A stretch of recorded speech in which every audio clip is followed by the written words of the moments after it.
बोला गणेशराव, कसं काय येणं केलं? अरे काय म्हणते आपला गहू? अरे काका गहू तर सणा नाही. काय तुम्ही गव्हाची व्हेरायटी दिली वा डक डक करू राहिला आपला गहू एकदम बढियापैकी. बरं बरं, जमलं जमलं.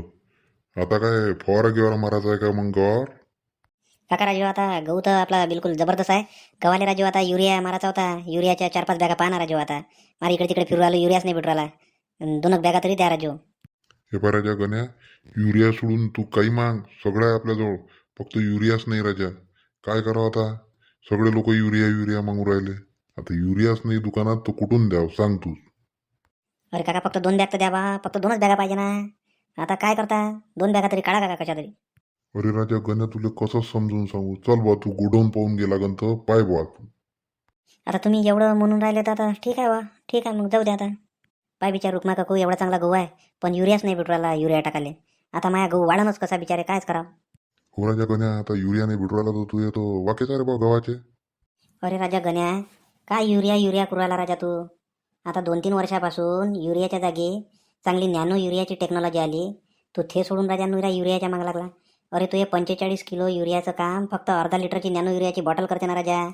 काय तू युरिया युरिया करू राहिला? काय गोष्ट करतं काकू तू? अरे बा 45 किलो युरियाच्या बॅगचं काम काय फक्त अर्धा लिटर नॅनो युरियाच करण काय? अरे राजा गण्या, नॅनो युरिया प्रति लिटर 2 ते 3 मिली जर वापरला तर पूर्ण युरियाचं काम करते. आणि युरिया जर तुम्ही गव्हात फेकला तर युरियाचा नत्र एवढा हलका असते का तो पाण्यासोबत असा उताराच्या दिशेनं वाहून जाते.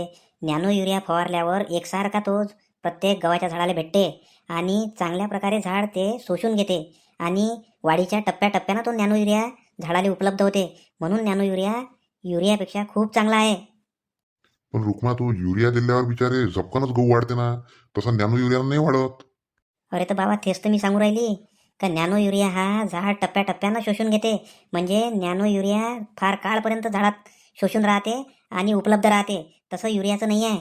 म्हणून नॅनो युरिया आणि नॅनो युरियाच्यानं पटकन झाड वाढणार नाही, पण ते टप्प्याटप्प्यानं त्या झाडाला भेटत राहते अन्नद्रव्य.